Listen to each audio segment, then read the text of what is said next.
We're live from New Delhi, you're watching TT India News, India's voice to the world. I'm Lipakshi Khurana. Coming up in the next hour.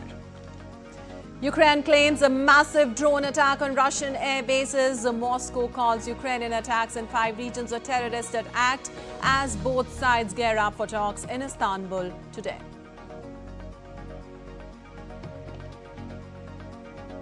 Several people suffer burn injuries in Colorado. FBI calls it a terror attack against demonstrators seeking the release of Israeli hostages. 1 person taken into custody.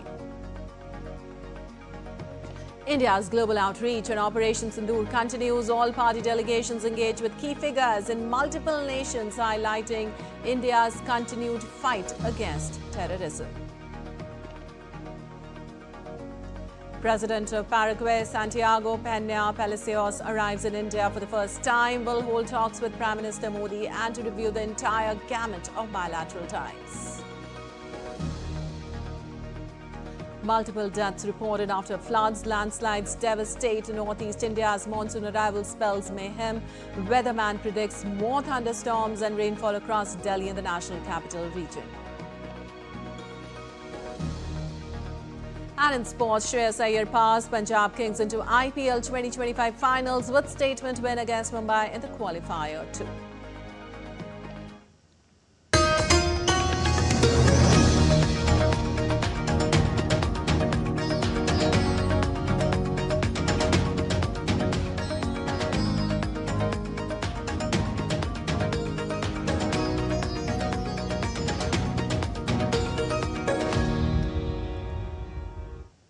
Well, on to the details now. On the eve of peace talks, Ukraine and Russia sharply ramped up the conflict with one of the biggest drone battles since February 2022.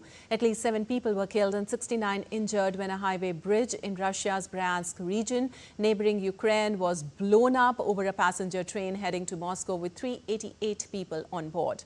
Ukraine attacked Russian nuclear-capable long-range bombers at a military base deep in Siberia on Sunday. Ukraine's Domestic Intelligence Service, the SBU, acknowledged it carried out the attack, codenamed Operation Spider's Web, planned for more than a year and a half. As per Ukraine, a total of 41 Russian warplanes were hit. Russia launched 472 drones at Ukraine overnight and also launched 7 missiles. Well, after the attacks, Ukrainian President Volodymyr Zelensky expressed delight over the drone attack. Brilliant operation was conducted on the enemy's territory, against military targets only, against equipment that was used to deliver strikes at Ukraine. Russia has had very tangible losses. Well, Ukrainian aviation expert Valery Romanenko called Ukraine's drone attack on Russian air bases a black day for Russian aviation. Russians will now try to replace the aviation component with ground-based systems. For example, the Iskander ballistic missile. They may also use MiG-31 planes, which can carry the supersonic Kinzhal missiles and have not yet been attacked. They may use them. They will use ballistic Iskanders, and there is also a cruise missile version of the Iskander. They can launch both ballistic and cruise Iskander missiles from the same platform. They also have leftovers from the Russian Black Sea Fleet. The Black Sea Fleet, which has not yet been sunk.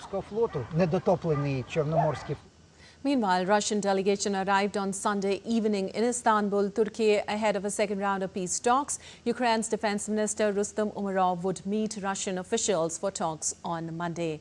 The first round of the talks more than a week ago yielded the biggest prisoner exchange of the war, but no sense of any consensus on how to halt the fighting. Amid talk of peace, though, there was much war. The 2 sides will in Turkey present their respective documents outlining their ideas for peace terms, though it is clear that after 3 years of intense conflict. In June last year, Putin set out his opening terms for an immediate end to the war. Ukraine must drop its NATO ambitions and withdraw all of its troops from the entirety of the territory of 4 Ukrainian regions claimed and mostly controlled by Russia. Well, amid the build-up to talks, Russian Foreign Minister Sergei Lavrov also spoke to U.S. Secretary of State Marco Rubio on Sunday regarding the peace talks. The U.S. State Department noted that the call was at Russia's request. Rubio reiterated U.S. President Donald Trump's call for continued direct talks between Russia and Ukraine to achieve lasting peace.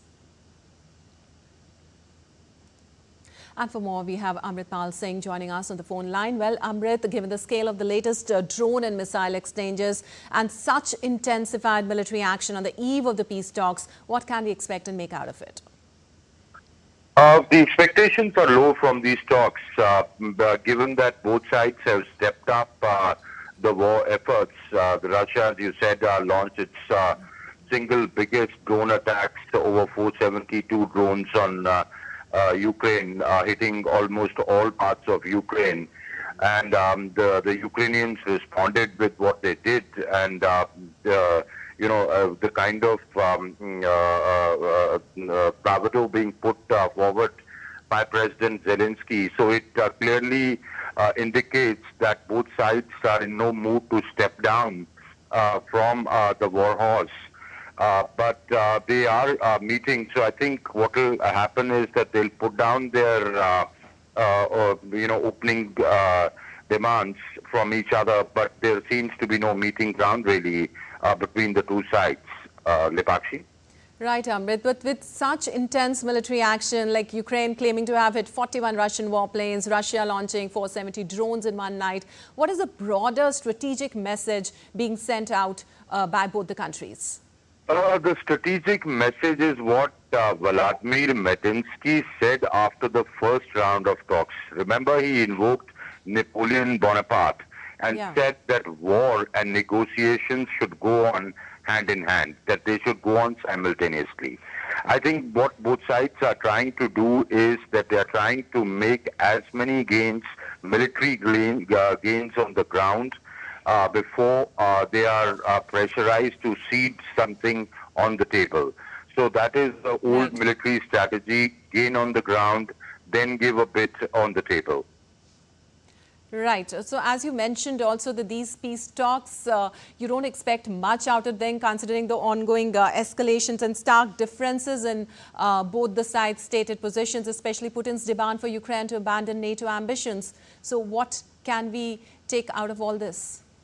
I think ceasefire doesn't look imminent, though there is American pressure. Marco Rubio, as you said, spoke with Sergei Lavrov. He's given the message that the U.S. president would want the direct talks to continue, but I think it's a long distance before some kind of middle ground can be found.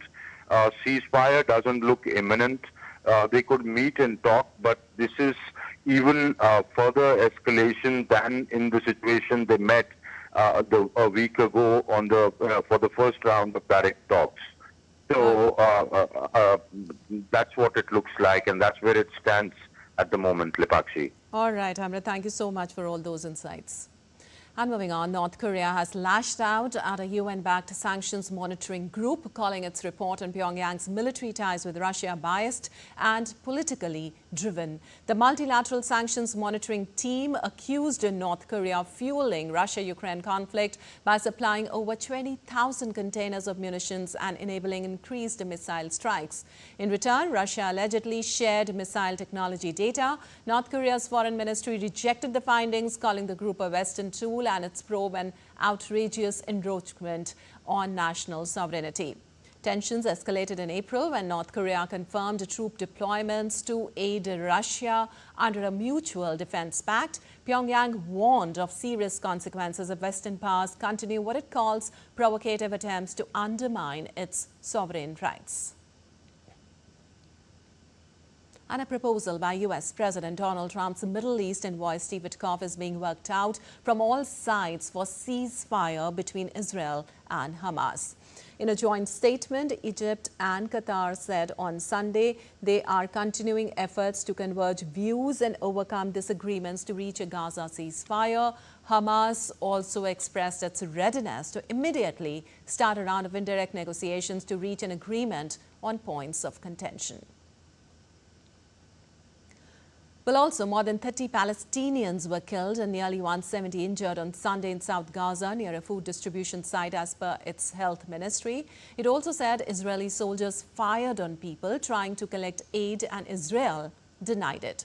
But the US-based Gaza Humanitarian Foundation denied the incident and said food was handed out without incident on Sunday at the distribution point in Rafah and there were no deaths or injuries. GAHF released an undated video to support its statement that showed dozens of people gathering around piles of boxes.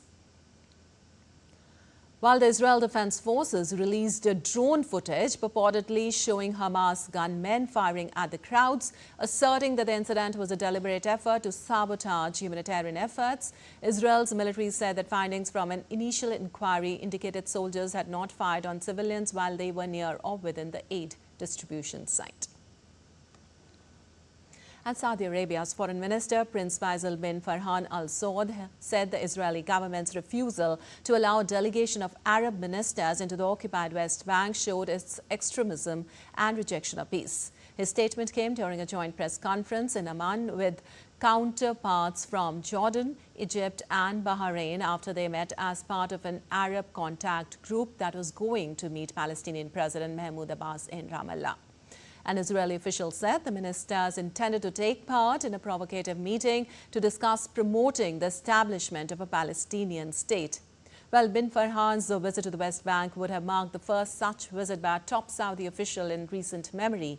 An international conference co-chaired by France and Saudi Arabia is due to be held in New York on June 17th to 20th to discuss the issue of Palestinian statehood. Meanwhile, the Chilean President Gabriel Boric backed an arms embargo on Israel in his address to the Congress on Sunday. The 39-year-old leader said he will introduce a law to ban imports from what he called illegally occupied territories and back efforts by Spain for an arms embargo against Israel. Boric, an outspoken critic of Israel, had recently recalled military personnel from Chile's embassy in the country and summoned the ambassador for questioning.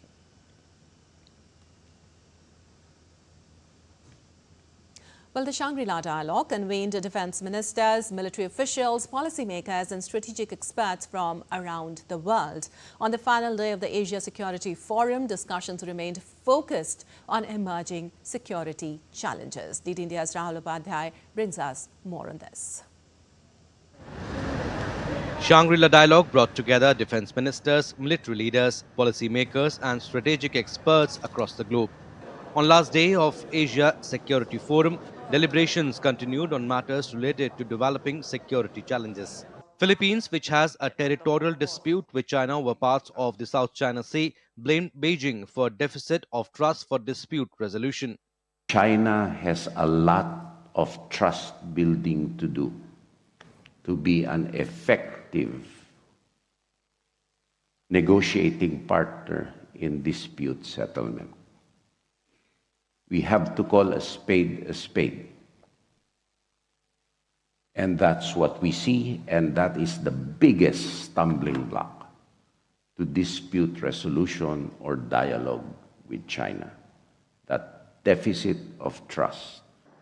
While China accused Washington of fueling regional tensions with a Cold War mentality and urging it not to play with fire, China's reactions came a day after US Secretary of Defense Pete Hegseth warned that China was credibly preparing to use military force to upend the balance of power in Asia. India's Chief of Defense Staff, General Anil Chauhan, held bilateral talks with Vice Admiral Aaron Benck, Chief of Defense Force of Singapore, to strengthen defense ties between the two nations. Later, CDS General Anil Chauhan called on Singapore's Defense Minister Chan Chung Sing.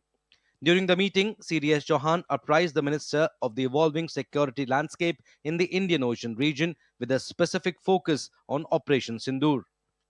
Meanwhile, India's Chief of Defense Staff also held discussions with Germany's Chief of Defense General Carsten Breuer. The two leaders explored ways to strengthen bilateral military cooperation between India and Germany, with focused discussions centered around the evolving dynamics of Operation Sindoor.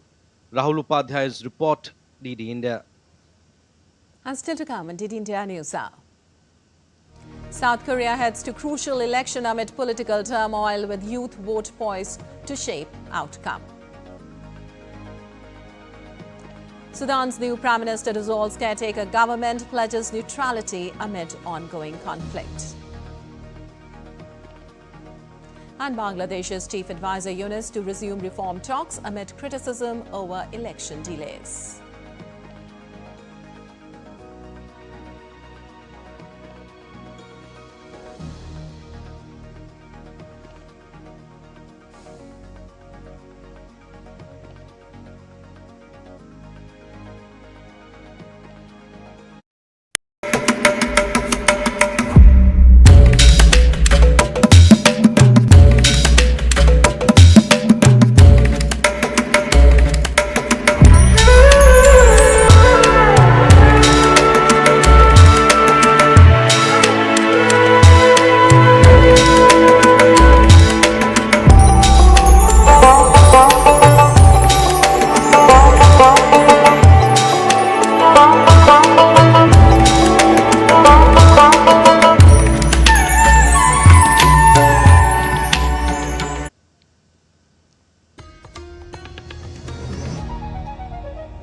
Welcome back. You're watching DD India News. I'm Lipakshi Kuran, and moving on, Australian Defence Minister Richard Marles met with his Singaporean counterpart Chan Chung Sing for talks on Sunday morning on the sidelines of the Shangri-La Dialogue, Asia's premier security forum. The two ministers vowed to deepen defence cooperation, such as in the areas of science and technology. Marles also paid a courtesy call to Singapore Prime Minister Lawrence Wong on Sunday. The Shangri-La Summit, which attracts top defence officials, senior military officers, diplomats, weapon makers and security analysts from around the globe, was held from Friday. And Britain is boosting its military muscle with plans to expand its nuclear-powered attack submarine fleet ahead of a sweeping defence review. UK Prime Minister Keir Starmer is joining European leaders in response to US President Trump's call for the continent to take charge of its own security. Monday's Strategic Defence Review will demand Britain's forces reach war-fighting readiness. Defence Minister John Healey confirmed up to 12 next-generation submarines will be built, replacing the current fleet from the late 2030s. While conventionally armed, they will patrol alongside Britain's nuclear-armed subs. A £15 billion nuclear warhead program was also unveiled, developed with allies under AUKUS. These subs signal Britain's bold new posture: secure at home, formidable abroad. And around 1,000 people took part in the silent march across Liberty Bridge in Budapest on Sunday, with many taping their mouths shut to protest a proposed bill targeting foreign-funded media and civil society groups. The demonstrators used the symbolic gesture to oppose the legislation. The bill, expected to come to a vote by June 10th, is supported by Prime Minister Viktor Orban's ruling Fidesz party. It would allow the government to label and potentially shut down organizations receiving foreign support if deemed a threat to Hungary's interest or cultural identity. The proposal has faced strong criticism from media, think tanks and right groups, who see it as a move to suppress dissent, sparking several recent protests. And in Serbia, hundreds of anti-government protesters filled one of Belgrade's main city traffic junctions, Gazela, blowing whistles, holding banners and chanting. The protest was organized and led by students who are demanding that those responsible for the roof collapse at a train station in Novi Sad in November that killed more than a dozen people be brought to justice. Students and civil organizations called for mass protest across 30 cities on Sunday. Daily rallies led by students spread across Serbia and became the biggest challenge to President Aleksandar Vucic's 12-year-long rule, with protesters denouncing widespread corruption and incompetence that led to the disaster. And Britain has endorsed Morocco's autonomy plan for Western Sahara, calling it the most viable path to peace in the decades-old conflict. Foreign Minister David Lammy, during a visit to Rabat, said the UK would support the proposal politically and economically, aligning with the US and France as the third UN Security Council member to back Morocco's stance. The conflict pits Morocco against the Algeria-backed Polisario Front, which seeks independence. Morocco's foreign minister hailed the UK support as historic and momentum building. The two nations also signed major agreements in healthcare, infrastructure and innovation, laying the groundwork for British investment, especially as Morocco prepares to co-host the 2030 World Cup. And US President Donald Trump and Chinese President Xi Jinping will speak soon to iron out trade issues, including a dispute over critical minerals, Treasury Secretary Scott Bessent said on Sunday. Trump on Friday accused China of breaching a Geneva deal by withholding key exports. Bessent warned China's actions hurt not just the US, but also allies like India and Europe. While no call is scheduled, officials expect one imminently. White House advisor Kevin Hassett echoed that optimism, but Beijing hit back on Monday, fiercely denying any violation, calling U.S. claims bogus and contrary to the facts. And South Koreans will head to the polls on Tuesday to choose their next leader, following nearly 6 months of political turmoil, uncertainty and deep division. The candidates of the South Korean presidential election are making efforts to attract young voters through digital campaigns. With just days left until the ballot day, candidates are doing live streams and short-form video clips to reach out to the voters under 30, which comprises over 20% of the electorate. Polls indicate that Lee Jae-myung, the Democratic Party's presidential candidate, holds a substantial lead in the election, outpacing key rivals Kim Moon-soo of the People Power Party and Lee Jun-seok of the New Reform Party. This election seems more crucial since the Korea has been teetering between temporary leaders for months while navigating Yoon's impeachment trial. And the Federal Bureau of Investigation is investigating a targeted terror attack where multiple people were set on fire on Sunday afternoon near Pearl Street Mall in Boulder, Colorado. Multiple people were injured, one critically, when an attacker used an incendiary device on demonstrators who were marching to buoy awareness of hostages held by Hamas militants in Gaza. Witnesses said the suspect threw Molotov cocktails that burned some or all of the victims who were part of the march for Israeli hostages. Police in Boulder said a male suspect was taken into custody after the attack that left multiple people with burns. Well, FBI special agent in charge of the Denver field office, Mark Michalek, said there were 6 victims aged between 67 and 88 years old who were transported to hospitals. Michalek named the suspect as Mohammed Soliman, aged 45. Soliman was hospitalized shortly after the attack. We're early in the investigation, but some details have emerged. I'm able to confirm there are 6 victims, ages 67 to 88. All of them have been transported to local hospitals. This attack happened at a regularly scheduled weekly peaceful event. Witnesses are reporting that the subject used a makeshift flamethrower and threw an incendiary device into the crowd. The suspect was heard to yell "Free Palestine" during the attack. The subject has been identified as Mohammed Sabri Solomon, and he's 45 years old. The FBI is processing the crime scene and the subject vehicle and interviewing key witnesses. Well, FBI Director Kash Patel said the agency was aware of and fully investigating the targeted terror attack. Patel described the incident as a targeted terror attack. Colorado Attorney General Phil Weiser said it appeared to be a hate crime given the group that was targeted, but Boulder Police Chief Red Fern stressed it was too soon to speculate about a motive. And in Bangladesh, Chief Advisor Professor Mohammad Yunus will hold the next phase of talks with political parties on Monday afternoon. All political parties engaged in the ongoing reform discussions have been invited to attend the talks. Informing media about the talks, the Deputy Press Secretary to the Chief Advisor said more rounds of talks are expected to take place before and after Eid.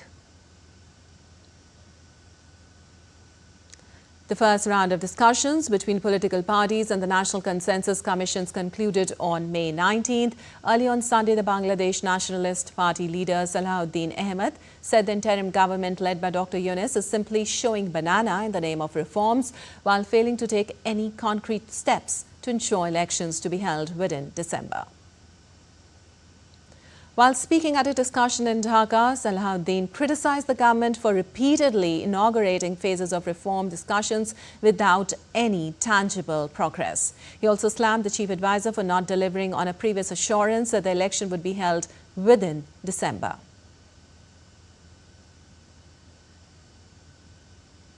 And DD India's Naval Singh Parmar joins us from Dhaka on the phone line for more on this. Well, Naval, with the BNP accusing the interim government of stalling and failing to commit to the December election timeline, how seriously are political parties taking these reform talks led by Professor Yunus? And the interim government took the control of the authority here in Bangladesh. They, after 2-3 months, they announced that they will have an election by December 2025. And at that time, almost all the political parties supported the stand taken by the Yunus administration.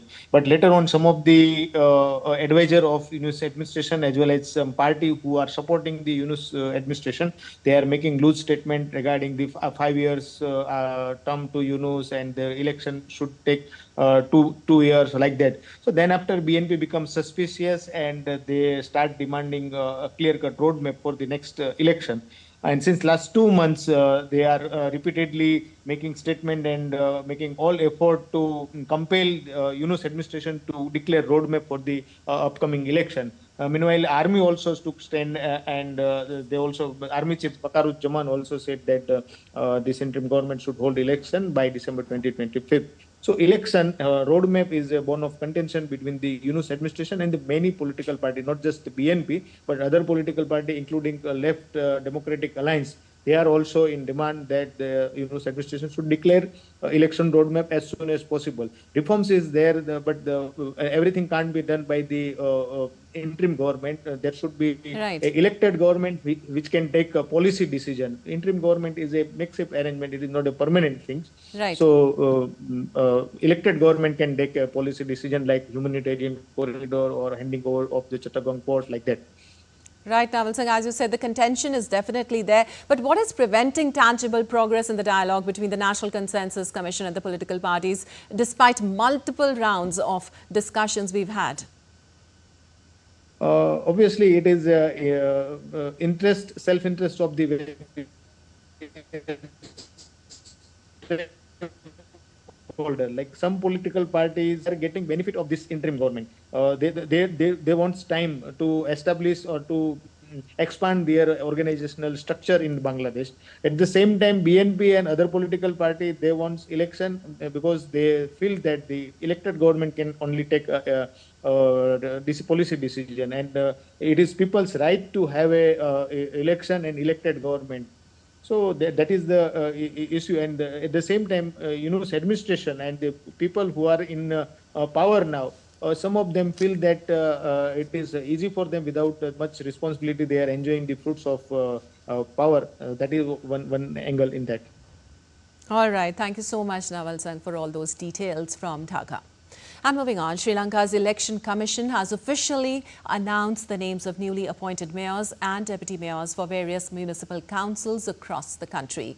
Councils with a single party or group holding an absolute majority have directly appointed their mayors and deputy mayors, while others will hold internal votes to determine their leadership. The newly elected mayors and deputy mayors will begin their terms, marking a significant shift in local government leadership. And Sudan's new Prime Minister, Kamil Idris, has resolved the caretaker government, the state news agency SUNA reported on Sunday, signaling a major shift amid conflict between the army and paramilitary rapid support forces. Well appointed by Army Chief Abdel Fattah al-Burhan, Idris took office on Saturday, becoming Sudan's first Prime Minister since the 2021 military coup.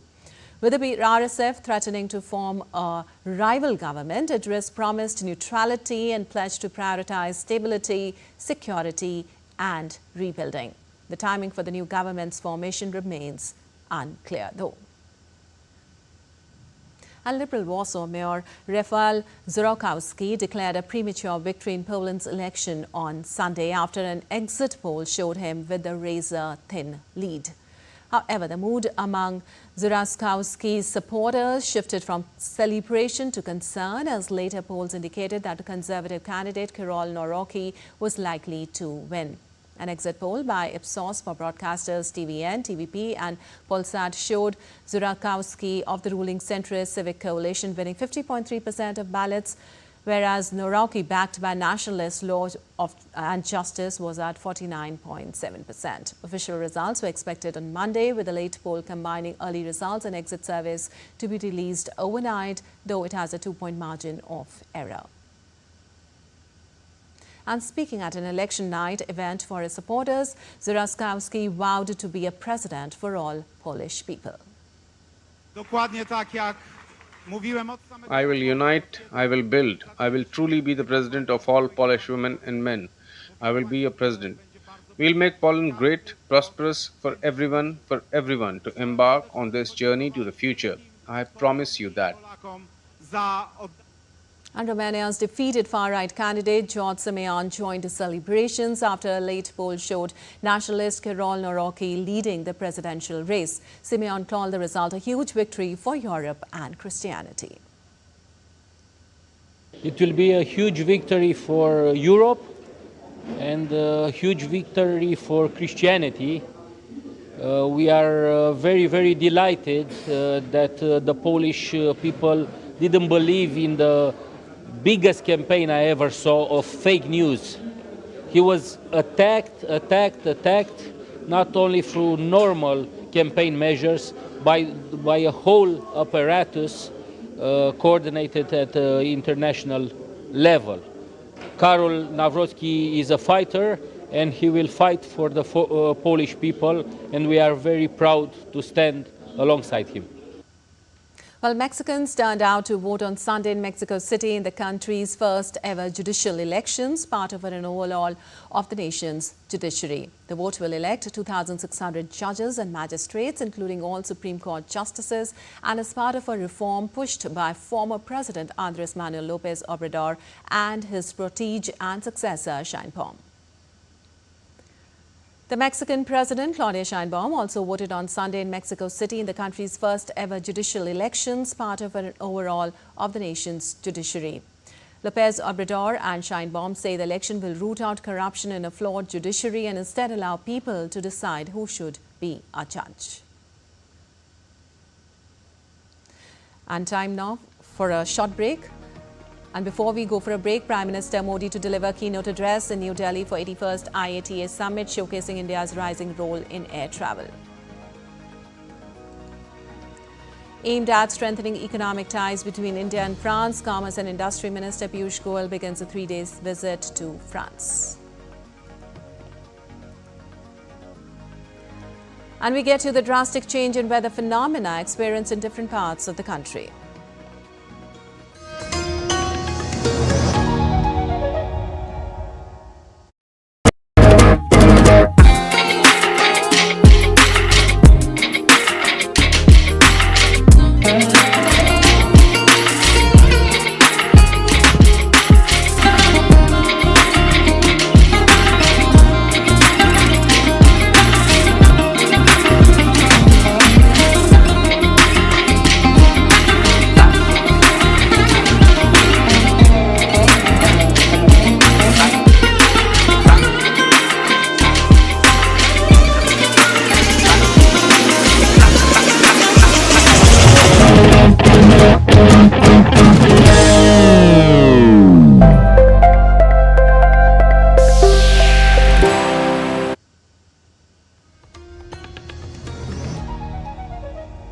Welcome back. You're watching DD India News. I'm Lipakshi Khurana, and time now for a quick recap of the headlines. Ukraine claims a massive drone attack on Russian air bases. Moscow calls Ukrainian attacks in 5 regions a terrorist act as both sides gear up for talks in Istanbul today. Several people suffer burn injuries in Colorado. FBI calls it a terror attack against demonstrators seeking the release of Israeli hostages. 1 person taken into custody. And India's global outreach on Operation Sindoor continues. All party delegations engage with key figures in multiple nations, highlighting India's continued fight against terrorism. Also, multiple deaths reported after floods, landslides devastate northeast India as monsoon arrival spells mayhem. Weathermen predicts more thunderstorms and rainfall across Delhi and the national capital region. And in sports, Shreyas Iyer powers Punjab Kings into IPL 2025 finals with statement win against Mumbai in the qualifier too. And moving on, global aviation leaders are in New Delhi for the 81st IATA Annual General Meeting and World Air Transport Summit hosted by Indigo. The event marks India's growing influence in aviation, with Prime Minister Modi set to deliver the keynote address. The global aviation spotlight turns to India as the world's airline leaders gather in New Delhi for the 81st IATA Annual General Meeting and the World Air Transport Summit. Hosted by Indigo and held for the first time in India since 1983, this landmark event takes place from June 1st to 3rd, bringing together more than 1,700 participants from CEOs and policymakers to media from around the world. We have over 1,700 delegates from all across the world, includes airlines and many of the other players in the aviation ecosystem who are participating, delegates from over 100 countries. And IATA has also updated its reference to India. It is now the third largest aviation market in the world. Prime Minister Narendra Modi will deliver the keynote address underscoring the country's growing importance on the global aviation map. The World Air Transport Summit following the AGM will dive into the future of flight, addressing key issues like sustainability, innovation and connectivity in an ever-changing world. We're seeing the emergence of a stronger aviation sector in India.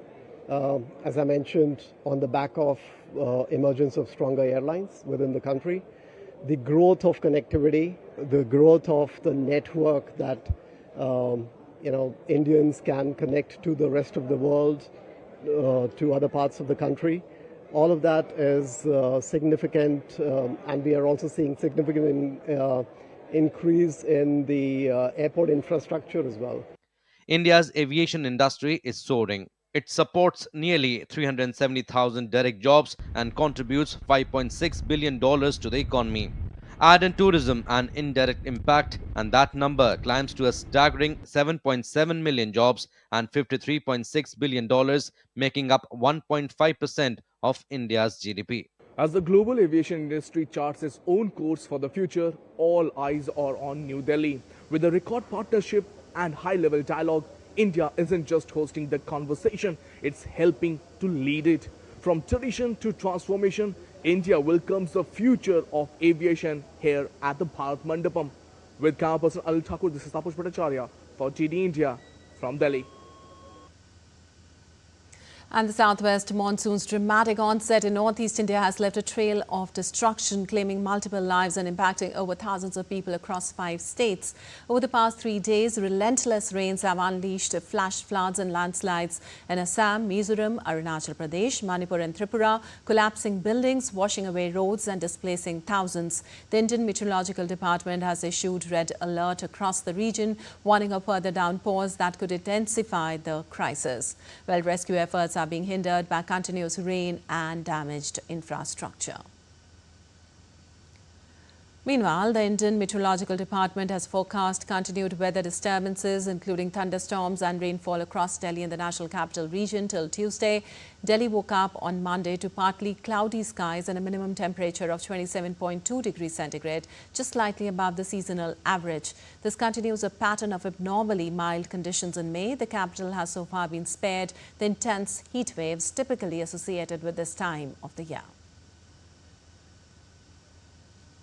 And in India, Subina Roy joins us from northeast India's Dibrugarh. Well, Subina, with red alerts issued and the rescue operation severely hampered as of now, how are the authorities responding to the crisis across the 5 worst-hit northeastern states?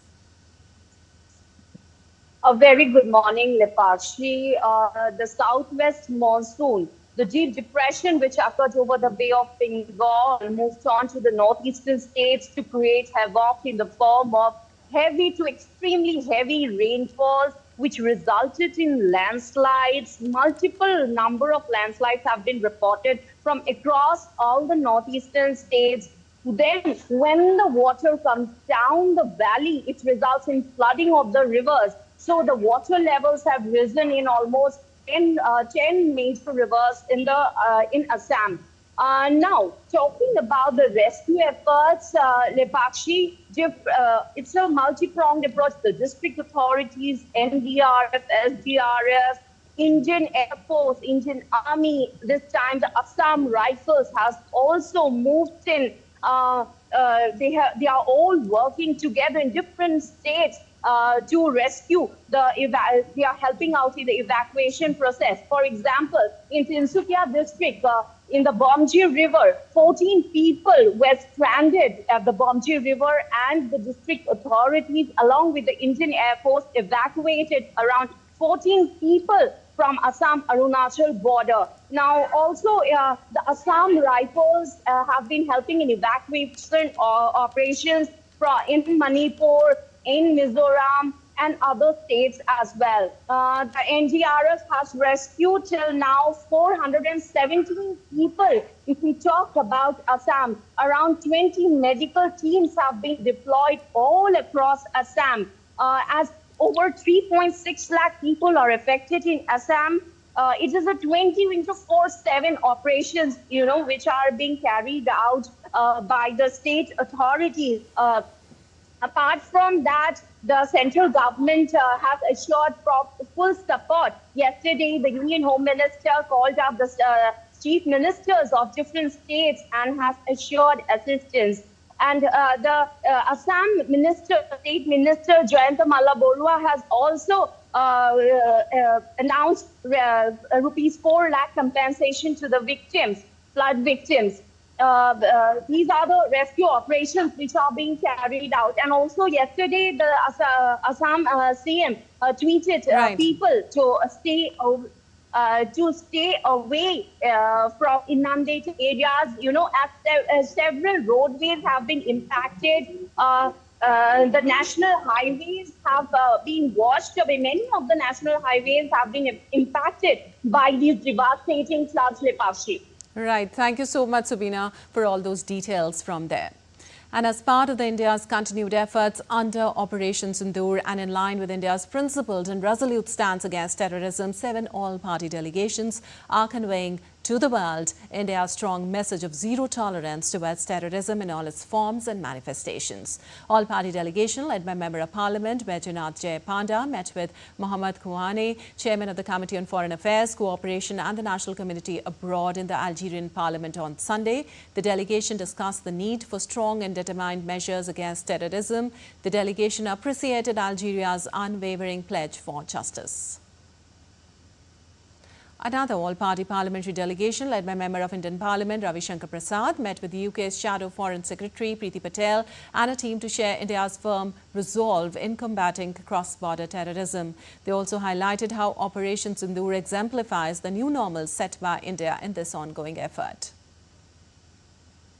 The delegation also interacted with representatives of Indian diaspora at India House in London on Sunday. They reaffirmed India's united stance and unwavering commitment to combating terrorism in all its forms and underlined the readiness of India to continue to decisively punish any and all acts of terror. Well, the high-level delegation led by Member of Indian Parliament Sanjay Kumar Jha interacted at the India House with a 15-member National Defence College delegation from New Delhi visiting on a foreign country study tour to Malaysia. The delegation also interacted with SP Narayanaswamy, a veteran of the Indian National Army and a member of the Balak Sena of the INA. The delegation expressed deep gratitude for his contribution. The multi-party parliamentary delegation led by Member of Indian Parliament Supriya Sule concluded their visit to Ethiopia on Sunday evening. The delegation in Addis Ababa held rich, intense and fruitful interactions with Ethiopian dignitaries, members of media, academia, civil society, think tanks as well as the Indian community in Ethiopia. During the meetings, the Indian delegation conveyed in one voice India's zero tolerance policy towards cross-border terrorism and briefed about developments since the heinous terror attacks in Pahalgam. The Ethiopian side emphasized its own zero-tolerance policy against terrorism and stressed that terrorism must be condemned. The delegation appreciated the solidarity shown by the Ethiopian leadership in the aftermath of Pahalgam attack and thanked for the support. Well, also, multi-party Indian delegation led by Dr. Shrikant Shinde interacted with members of the Indian community in Liberia. The delegation members conveyed the collective will of India to fight terrorism in all its forms and manifestations and the support received from the international community in this endeavour. They also appreciated the diaspora's role in strengthening India's friendship with Liberia. Another all-party parliamentary delegation led by member of Indian Parliament Kani Mozi interacted with members of the Indian community in Spain on Sunday. The delegation conveyed a powerful message to the diaspora, emphasizing that India remains unshakable and united in its fight against terrorism, which threatens global peace and humanity. Well, the delegation also interacted with Arturo Fernandez Alvarez, a Spanish businessman who is a survivor of the horrible terror attacks that took place in Mumbai on 26 November 2008. Arturo joined the delegation in condemning the menace of terrorism. And President of Paraguay, Santiago Peña Palacios, arrived in India on a three-day state visit. On his arrival, President Peña received a ceremonial welcome and a guard of honor in the national capital. The visiting president, accompanied by a high-level delegation. The state visit of President Peña will be his first visit to India and only the second visit by a president of Paraguay. During the visit, President Peña will hold talks with Prime Minister Narendra Modi and review the entire gamut of bilateral relations. The visiting President Peña will also meet his Indian counterpart, Draupadi Murmu.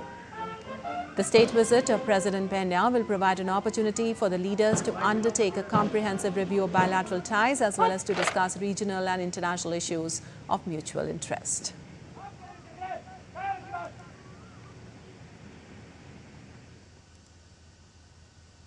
Well, India's Commerce and Industry Minister Piyush Goyal is on a three-day visit to France to strengthen economic ties and explore investment opportunities with global partners. Piyush Goyal held meetings with CEOs of Vicat and Total Energies who showed a strong interest in expanding investments in India. Well, he expressed gratitude to France for its support in the fight against terrorism and emphasized strengthening bilateral ties. Goyal held productive bilateral talks on trade, market access and strategic partnerships and is scheduled to meet executives from major firms like Renault, EDF and L'Oreal, highlighting India's commitment to deepening global economic engagement. And time now for a short break. We'll be back in a while.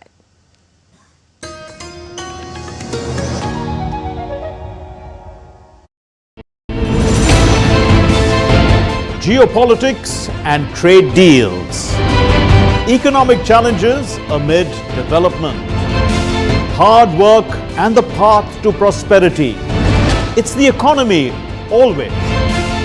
Between walkers, money is what money does and says.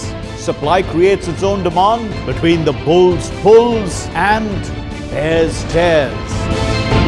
When supply chains globalization and India rises to the podium.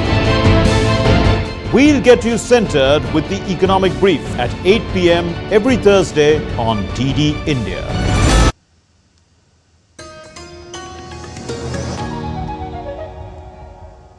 Welcome back. You're watching DD India News. I'm Lipakshi Khurana and moving on to some sports news now. In IPL, Punjab Kings, Shreyas Iyer led from the front with an unbeaten 87 of 41 as Punjab Kings booked their place in the final of IPL 2025 against Royal Challengers Bangalore.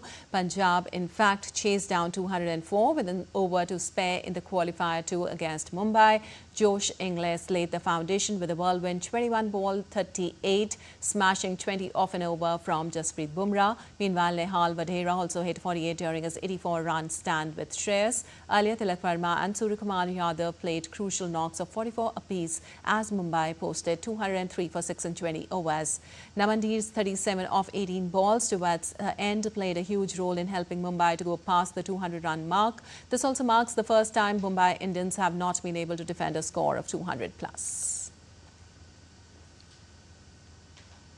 Well, for more on the IPL, we have Narayan Singh joining us. Well, Narayan, how crucial was Shreyas Iyer's leadership and his unbeaten 87 in setting the tone for Punjab's successful chase under high-pressure conditions?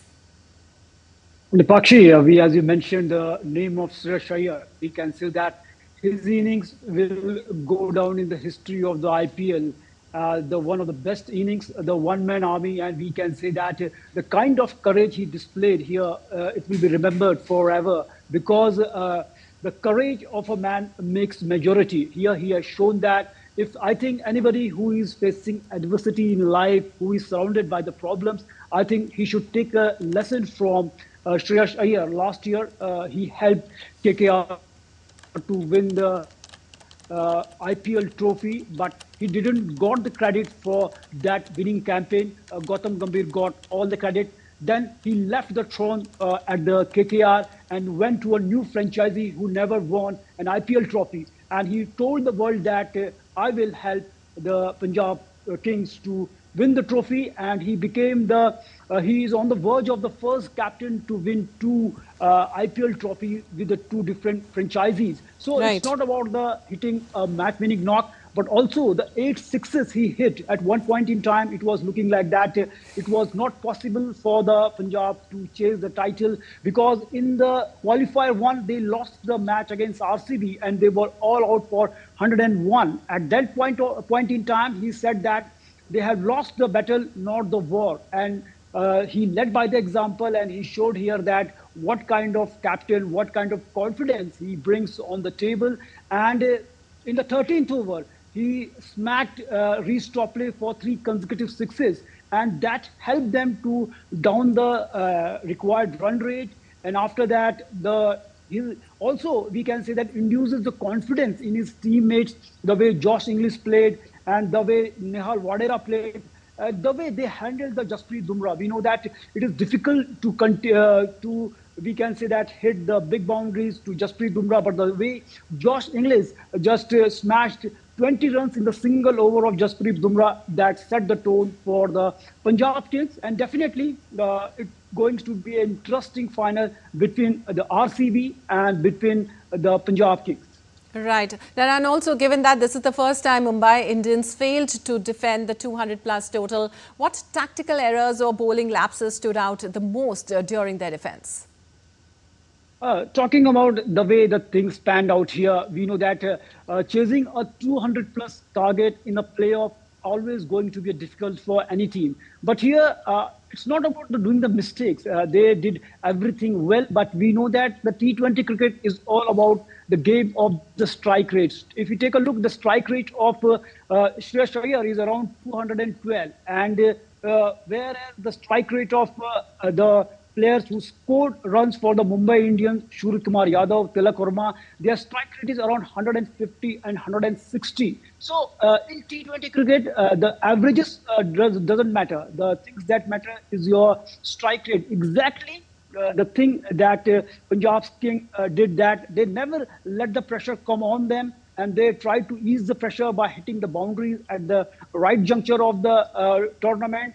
And if the player like Jasprit Bumrah is getting 20 runs in the single over now, nobody can do anything because the confidence, we can say that the kind of confidence, the kind of courage Shreyash Iyer brought on the table, it is unmatchable. And definitely he is not also the part of the test team who is going to England. So it is also, we can say that a reply to the selectors that I'm the best, I'm not there. Definitely. Well, Narayan, a lot of excitement for the finale also tomorrow as the IPL will choose a new champion as neither team has won it before. Waiting for the tomorrow's results. Thank you so much for being there and giving us all that information.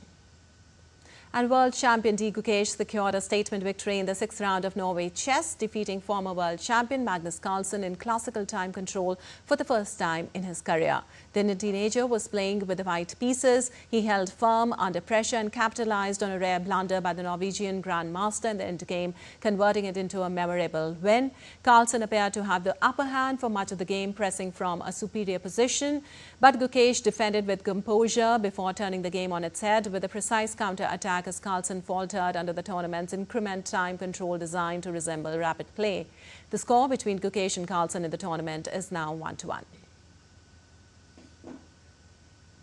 And hundreds of tomatoes flew through the air on Sunday as the Grand Tomentino Colombia Food Fight Festival returned in Sutamarchan. The three-day festival, created to mirror Spain's La Tomentino Festival, is a vibrant celebration that involves participants throwing tomatoes at each other, marking the end of the harvest season.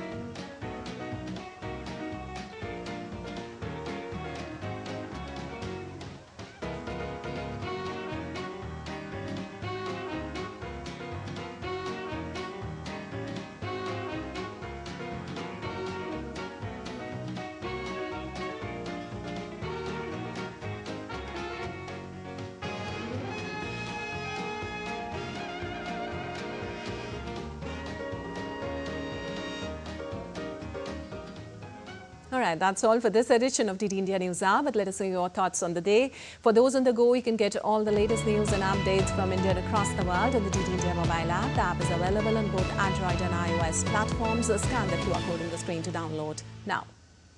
We'll be back with more news as it breaks here on DD India. I'm Lipakshi Khurana from all of us here in Delhi. Thanks for watching DD India News Hour.